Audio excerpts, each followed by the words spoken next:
So hello guys, welcome to Javaism, or in this video we are going to discuss about switch statement in Java. So basically switch statement is very important, and whenever you learn the like if else statement, if else ladder statement, so then after you have to know about the switch statement. So basically whatever we are doing with this if else statement, same thing we can do with the switch also. But what is the difference? So basically if you go with the if else statements and you have to done the coding, so you have to write the more code. Okay, also the performance of the if else statement is very slow, okay, compared to the switch statement. So if you do the work with the switch statement, the performance of your code is good. Okay, so we can say like the time complexity of the switch compared to the if else statement, switch is given the better time complexity in Java. So like if you have a like two condition like if else or three condition, then you can go with the simply if else. But if you have a like more than 2 3 or 5 6 10 12 conditions, then I prefer and I recommend you don't go with the if else statement. Better to write one switch case and give the multiple cases and multiple condition, and based on that we can execute it so that it's work fast and better. Okay, the Java switch statements execute one statement from the multiple condition. Okay, so Java switch statement executes one statement from the multiple condition. Okay, we can see later like how switch will look like and what is the cases, what is the conditions, each and everything. It's like a if else, it's look like a if else only. If else ladder statement, if else if ladder statement. Switch is nothing but if else ladder statement, you can say. The switch expression is evaluated once, एक बार ही evaluate होता है. The value of the expression is compared with the value of each case. So जो भी हमारे जो expression होते हैं switch case का, उसका जो value हो और जो हमारा case का value हो, क्या होना चाहिए? Same होना चाहिए. If there is a match, the associated block of the code is executed. Okay, the break and default keyword are optional. So if you are going with the switch case and we are writing a switch case statement, then definitely you can see the break and default. So break and default keywords are the optionals and will be described later in these chapters. Okay, let's go further and see. So these are the basic rules of the switch statement. Okay, these are the basic rules of the switch statement. Like what is the rules? So first I will show you like what is the exactly syntax of the switch statement. Okay, then we can go further. Okay, so if you talk about the switch statement, switch statement. So basically if you go with the switch statement, here you can see switch is a one keyword, switch. Switch is a one keyword. Here you have to give some expression or something value. Okay, so for example any value you can give 2 3 4 5 or something. So you can see expressions or value, anything or value you can give.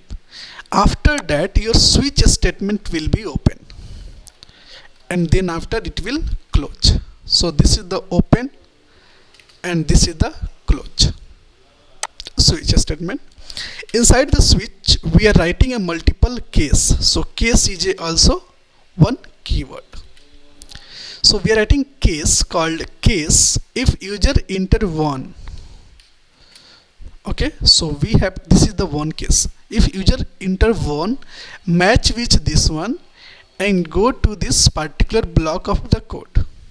So then after in this case, inside this case, whatever the code you are writing,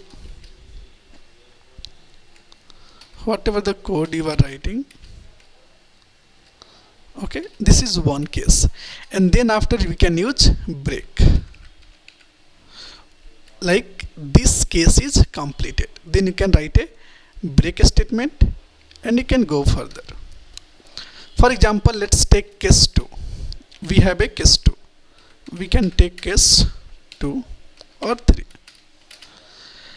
Inside this case having some line of the code, so we can write line of the code for the case 2, and then after we can write a break.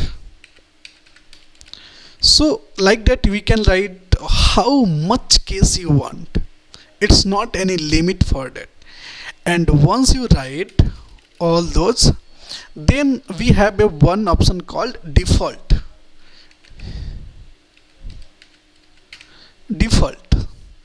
So default is basically we are writing for the default. So default you can write top or down anywhere, but make sure if you write default like top and in middle of that, so you have to use the break.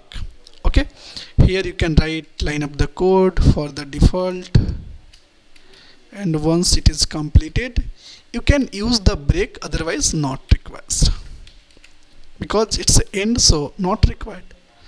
So this is the basic syntax I told you. Okay, I will minimize it.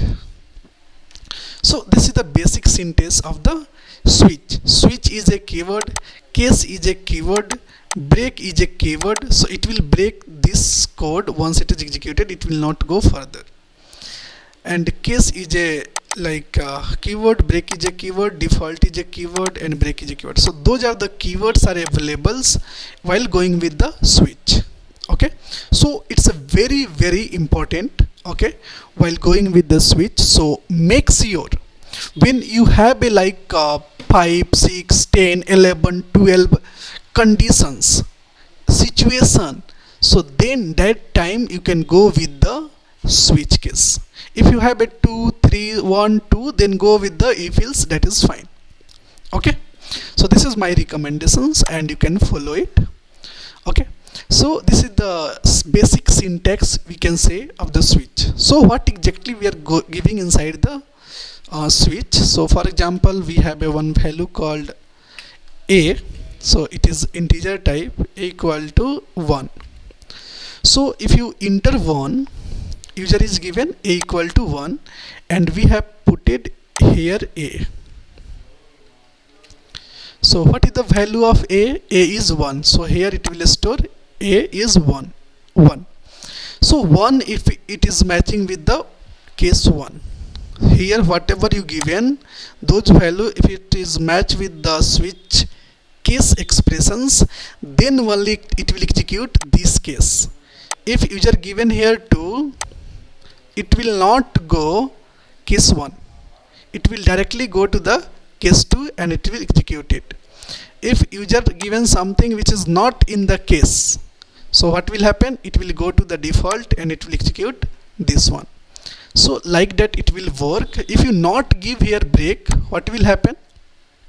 If you not give here break and you have given something like value is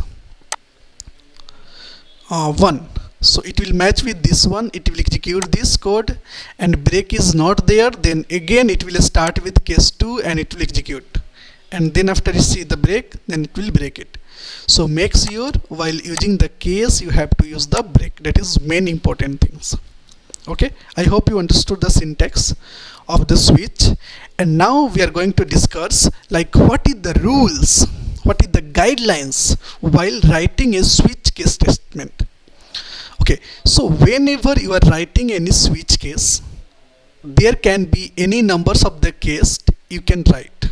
Imposing condition check, but remember, duplicate case value are not allowed. Duplicate case means what?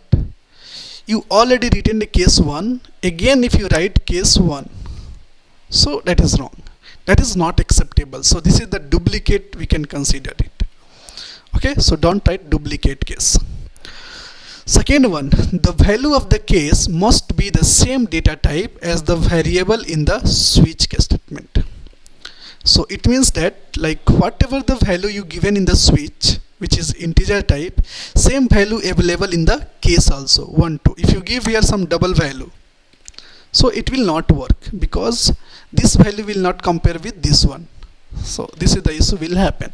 So you have to make sure both are same, switch or case value. The value of the case must be consist or literal. Variables are not allowed. The value of the case, so case in the case place must be the constant or literals. You can't give the variables. Okay, so variable is not allowed in place of the case. In switch you can give. The break statement is used inside the switch or terminate a statement sequence. Okay, so you can use the break for the terminate the particular case or a statement, you can say. The break statement is optional, just before you have seen. So break is a optional and default is also a optional. You don't want to write. If it is required, then definitely you can write it. The default statement is a optional and can appear anywhere inside the switch block. In the case if it is not at the end then a break statement must be used. The default statement to be the omit execution of the next statement. So it means that, like, if you are not writing a default statement in the end of the switch case, if you are writing some middle or you are writing some default in the top, then definitely you have to use the break statement so that the remaining cases will not execute. So this is the benefit. So this is the basic syntax you can see here. So this is the switch statement, this is the flow diagram, how it is working. So this is the like switch expression we have given, and we have a case statement. Value must be from the same type. Case 1 value 1, case 2 value 2. You can learn once, pause the video and learn once, like whatever I have written here. Okay, so that you can know. Here the flow diagram will show you the correctly, like your program will be started here. You are coming to the switch case. Here your expression will be evaluated, and based on the expression it will match the case. It will match with this one, okay, no, this one, no, this one, no, this one, no, this one, yes. Then it will execute this statement. If it is matched with this one, it will go with this one, it will execute statement 2 and break it. So like that it will work. Okay, I hope you understood. In the next video we can discuss some more like about the switch statement with the like example, then you can understand more. Thank you so much.